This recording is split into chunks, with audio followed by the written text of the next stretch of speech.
Assalamualaikum warahmatullahi wabarakatuh. Selamat pagi, selamat siang, dan tentunya selamat malam di mana semua berada. Kali ini saya ada di Tali Kata Podcast yang akan mengulas tentang banyak hal, terutama dari sisi pendidikan, hukum, dan sosial keagamaan. Pada hari ini sangat spesial sekali saya ditemani ataupun kita akan ngobrol langsung dengan owner ataupun pemilik Talita Group yang baru saja meluncurkan buku dengan judul Jatuh Bangun Sang Entrepreneur, yaitu beliau Prof. Dr. Haji Nuryanto. Good morning, selamat pagi. Selamat pagi, Mas Kambali. Apa kabar? Sehat ya? Sehat tentunya, Prof. Yang penting sehat. Sehat. Nah, ini Prof, saya sempat membaca-baca bukunya tentang bagaimana seorang entrepreneur. Tapi kali ini kita tidak akan membahas soal itu. Teman-teman mungkin nanti akan di sesi berikutnya ataupun di podcast Tali Kata Podcast yang selanjutnya dengan tema entrepreneur. Kali ini topiknya sangat hangat sekali, yaitu tentang korupsi yang ada di Indonesia. Saya ngeri-ngeri sedap ini. Bagaimana ini? Aman, Prof ya? Aman. Nah, di sini akan dijelaskan. Ini kan sangat viral sekali ataupun sangat dalam belakangan ini banyak dibahas lah tentang korupsi dan bagaimana penindaklanjutan dari korupsi itu. Baik, Prof. Tapi sebelumnya ada edukasi tentang korupsi yang akan disampaikan oleh Prof. Nuryanto. Bagaimana sih sebenarnya perilaku ataupun sifat dari korupsi, terutama yang ada di Indonesia ini? Terima kasih ya Pak Kambali. Jadi kita harus mengerti dulu apa itu sih sebenarnya korupsi. Iya. Korupsi itu adalah penyalahgunaan atau wewenang uang negara ataupun perusahaan, organisasi, yayasan, dan sebagaimana untuk kepentingan pribadi atau orang lain. Jadi bukan uang negara saja yang bisa dikorupsi. Uang perusahaan, uang yayasan, uang organisasi itu bisa dikorupsi. Asal disalahgunakan untuk kepentingan diri sendiri maupun orang lain. Artinya bukan hanya lembaga negara, tetapi korupsi itu adalah perilaku yang tanda kutip bisa ada di mana-mana, Pak Ji. Ya, yang penting dia melakukan satu tindakan yang melanggar hukum yang merugikan satu instansi tersebut. Baik untuk kepentingan dirinya sendiri maupun untuk orang lain gitu. Membantu saja itu sudah kena pasal. Oh, iya. Dan sekarang kan misalkan di negara, terus kemudian ada juga ya, misalkan korupsi-korupsi yang tanda kutip di level yang agak kecil gitu, Pak Ji. Korupsi waktu. Korupsi waktu, oke. Kan itu bisa merugikan negara. Salah satu contoh misalnya satu orang dia itu diberikan tugas untuk di lapangan misalnya melakukan sesuatu hal. Tapi dia tidur gitu loh. Nah, itu korupsi waktu. Kan merugikan negara. Jadi, atau merugikan satu perusahaan atau merugikan satu lembaga. Itu hal yang tidak nampak, tetapi banyak yang terjadi di Indonesia. Terutama perusahaan-perusahaan BUMN itu banyak lah. Yang kita lihat faktanya gitu. Iya. Artinya sebenarnya perilaku korupsi itu tanda kutip bisa ada di mana-mana, Pak Ji ya? Ya, di mana saja. Terkecuali di rumah tangga. Rumah tangga itu nggak ada korupsi, karena milik bersama sudah. Nah, kalau itu berarti perilakunya ya, Pak Ji ya? Ya. Terus kemudian orangnya disebut koruptor. Itu menjadi kayak semacam subjeknya atau objeknya, Pak Ji? Yang koruptor itu. Kalau orangnya menjadi subjeknya. Karena dia melakukan. Dia melakukan, tapi tindakannya itu melakukan korupsi, tapi orangnya disebut koruptor. Nah, koruptor ini kalau boleh tahu, tadi kan tindakannya itu biasanya ada something ataupun faktor tertentu, Prof, yang bisa itu istilahnya itu memberikan kesempatan ataupun seseorang itu akan melakukan tindakan korupsi itu. Seperti apa? Begini, korupsi itu biasanya tidak pernah berdiri sendiri. Pasti lebih daripada satu orang. Karena kalau dia berdiri sendiri, itu sulit. Pasti ada lebih daripada satu orang. Jadi tindakannya itu tidak jarang lah korupsi sendiri. Pasti ada kaitannya dengan orang lain juga. Gitu loh. Artinya bisa dikatakan kalau bahasa gaulnya sekarang bisa-bisa bersekongkolan atau berjamaah gitu. Berjamaah. Coba kita lihat ya. Banyak yang dilakukan, misalnya di di lembaga negara misalnya. Tidak jarang itu sendiri, pasti ada kaitannya dengan orang lain juga yang ikut membantu dia sehingga bisa melakukan korupsi. Sebenarnya sudah jelas antara tindakan korupsi dengan koruptor. Nah, term antara korupsi dan koruptor itu ada perbedaannya seperti apa? Kalau koruptor itu orang yang melakukannya, itu yang disebut koruptor. Koruptor, orangnya berarti subjeknya ya. Nah itu kan pasti makin ke sini pola tanda kutip korupsi itu kan berbeda-beda ya. Antara misalkan dulu korupsi apa. Nah ada nggak ciri-ciri yang bisa dikulik Prof tentang dari tindakan korupsi itu?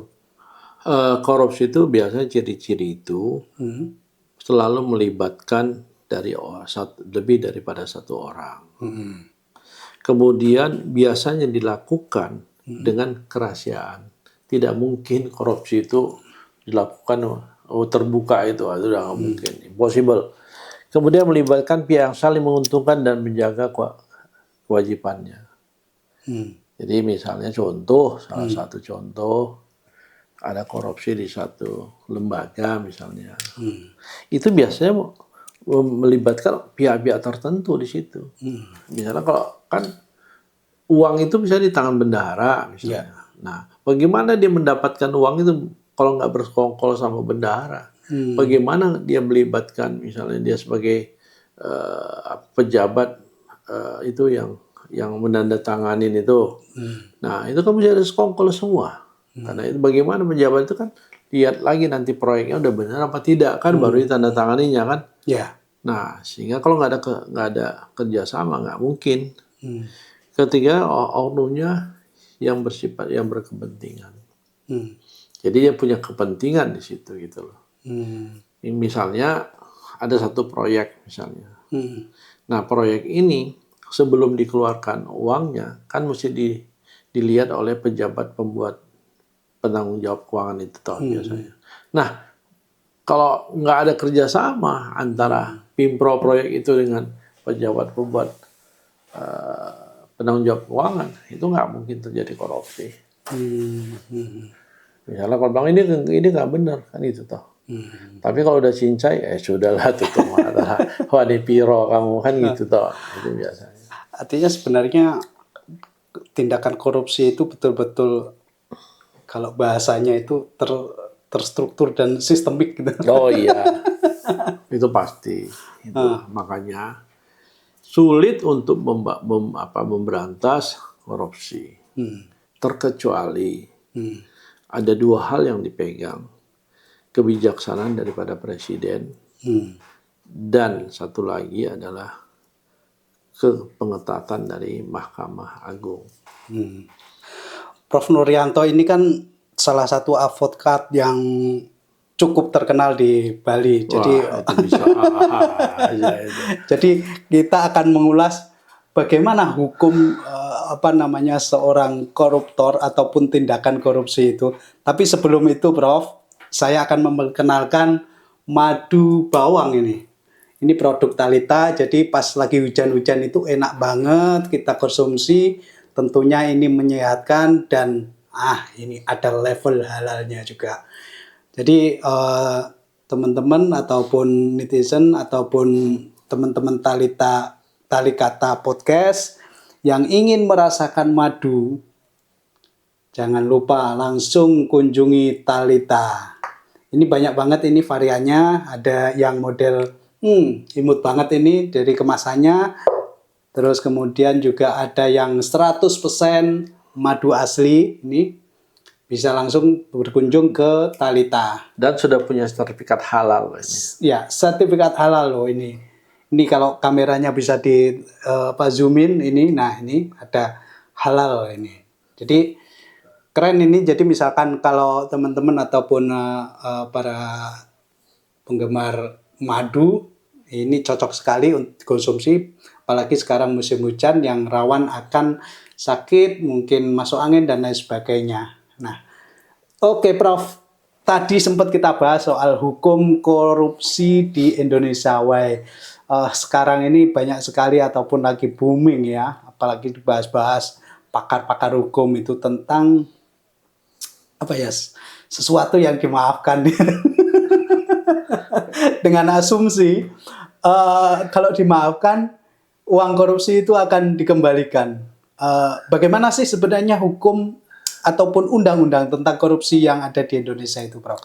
Sebenarnya, jadi begini, korupsi itu dimasukkan ke dalam Undang-Undang Nomor 31 Tahun 1999. Kemudian Yungto, Undang-Undang Nomor 20 Tahun 2001. Ya. Nah, orang akan bertanya, korupsi kok bisa dimaafkan? Kan itu toh, aneh juga toh. Nah, itu sebenarnya harus kita punya wawasan yang luas. Jangan disebut itu. Kalau sudah masuk ke ranah hukum, itu nggak mungkin dimaafkan. Hanya untuk dibantu memancing mungkin untuk hukumannya diperingan. Tapi tidak mungkin dimaafkan karena sudah masuk ranah hukum.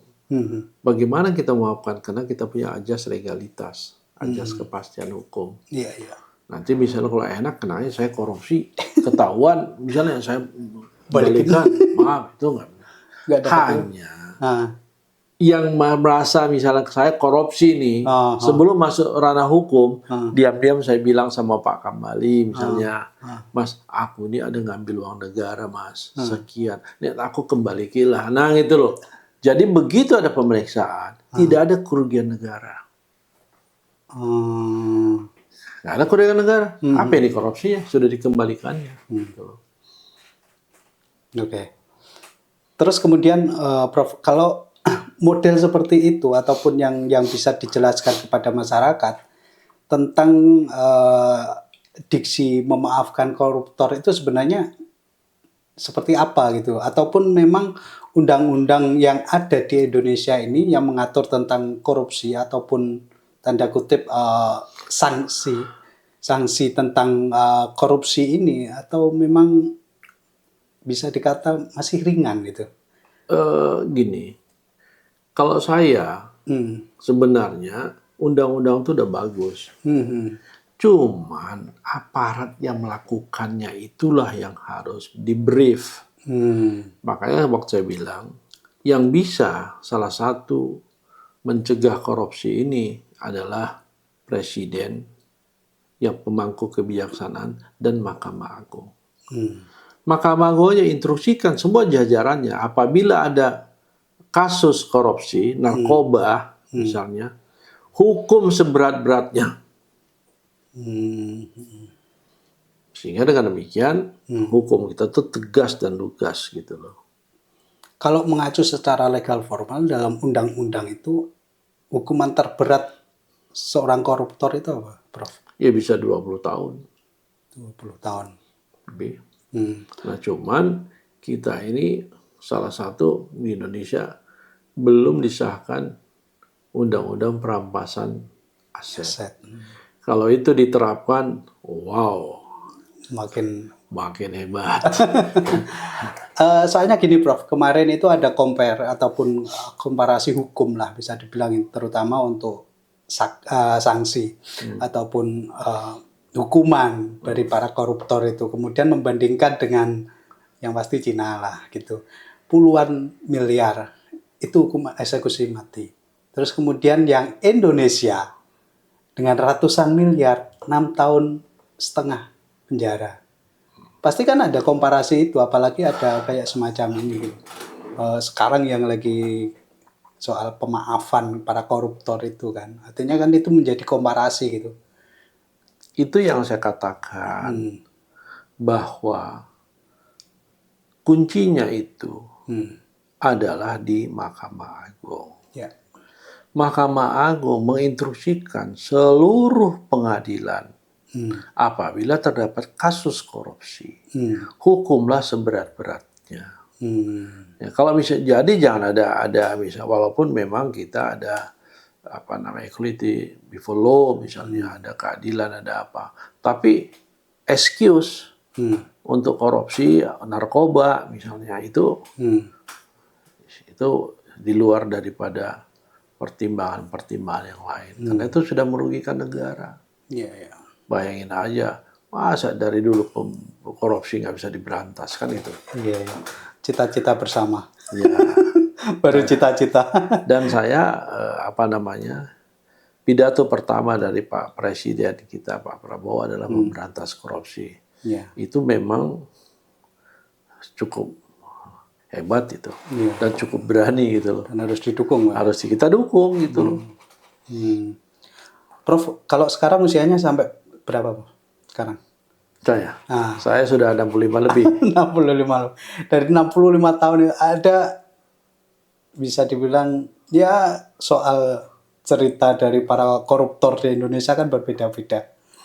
Ada yang tanda kutip menjadi catatan ataupun not dari Prof tentang koruptor yang ada di Indonesia.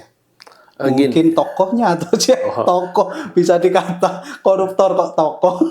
Pelaku koruptor terbesar atau mungkin terbanyak yang pernah ada di Indonesia. Begini, ya. Indonesia itu biasanya korupsi itu tidak melibatkan satu orang, dan selalu berjemaah. Nah, itu biasanya itu sulit ya untuk diadili gitu loh, karena banyak berjamaah kan itu satu. Nah, yang saya sayangkan, kalau benar dia benar-benar korupsi, ya hukumlah seberat-beratnya kan itu. Tapi jangan dikriminalisasi. Kalau kriminalisasi ya itu tergantung lagi. Jadi kalau memang ya hukum, banyak yang kita lihat ini baru-baru ini misalnya di korupsi di Bubble, Bangka Belitung Timah, itu sampai 271 triliun. Bayangin coba. Uang semua itu, Prof? Bukan. Kertas itu. Nah itu. Kalau itu saya pikir memang dia bersalah, hukum aja. Banyak hal yang sekarang ini kita lihat tambang-tambang batu bara misalnya di mana dulu, ya kenapa nggak bisa diberantas?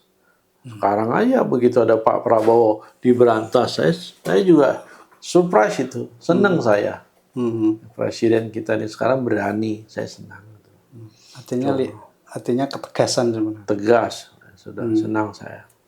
Dan itu kemungkinan kalau menurut Prof, apakah nanti di bawahnya ataupun yang menjadi... Itulah, itu yang harus makanya. Jadi kadang-kadang atasannya keras, di bawahnya bermain kan gitu toh. Tapi saya pikir Pak Prabowo bisa habisin semua itu. Saya pikir. Tapi kira-kira optimis nggak, Prof, tentang penindakan korupsi yang ada di Indonesia? Masih optimis atau? Iya, saya sekarang ini optimis. Tapi nggak tahu nanti kalau 2025, 26, 27, saya belum tahu. Tapi sebenarnya kebijaksanaan menurut saya pribadi ya, kebijaksanaan presiden kita ini untuk memaafkan koruptor itu, kita jangan dari segi hukum ya, tapi bagus. Karena kalau itu itu kan pemasukan uang negara kan banyak sekali gitu. Nah, makanya mungkin dibuat salah satu diskresi of law, kebijaksanaan hukum. Nah, itu yang bisa melakukan kebijaksanaan itu hanya presiden sama DPR kan gitu. Tapi mungkin bisa aja dibuatkan perpu kan itu sebelum ke DPR. Oke, netizen, semakin menarik perbincangan dengan Prof Nuryanto tentang tindak pidana korupsi yang ada di Indonesia, bagaimana celah ataupun seluk-beluknya korupsi yang ada di Indonesia. Karena keterbatasan waktu, Prof, mungkin banyak kesibukan hari ini, Jadi netizen mungkin ada pertanyaan-pertanyaan tentang korupsi yang ada di Indonesia bisa di kolom komentar, dan tentunya juga apa tema yang akan diangkat lagi Tali Kata Podcast. Tentunya nanti bisa di komentar dari para netizen semua. Dan sebelum saya tutup, tentunya ada closing statement dari Prof. Nuryanto tentang tindak pidana korupsi yang ada di Indonesia. Hanya closing statement saya bahwa korupsi ini kan merugikan masyarakat luas. Ya. Karena kita sudah capek-capek membayar pajak, tapi penggunanya dikorupsi oleh segelintir aparat atau segelintir orang, kan gitu tuh.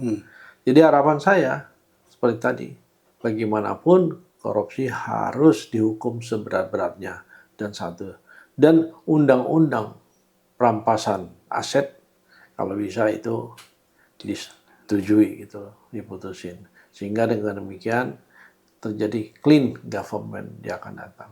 Itu harapan saya. Oke sahabat Tali Kata Podcast, demikian tadi perbincangan ataupun diskusi tentang bagaimana undang-undang korupsi yang diberlakukan ataupun yang sekarang lagi ngetren ataupun sedang dibahas di banyak hal, baik media mainstream ataupun media sosial, tentang pemaafkan koruptor dengan Prof. Nuryanto, pakar hukum di Bali dan advokat dan seorang entrepreneur ini. Dia bukunya dan luar biasa. Kali ini di hari Jumat yang penuh berkah ini saya tutup dengan wassalamualaikum warahmatullahi wabarakatuh. Om Santi Santi Om. Wassalamualaikum warahmatullahi wabarakatuh. Selamat siang dan salam sejahtera untuk kita semua. Amin.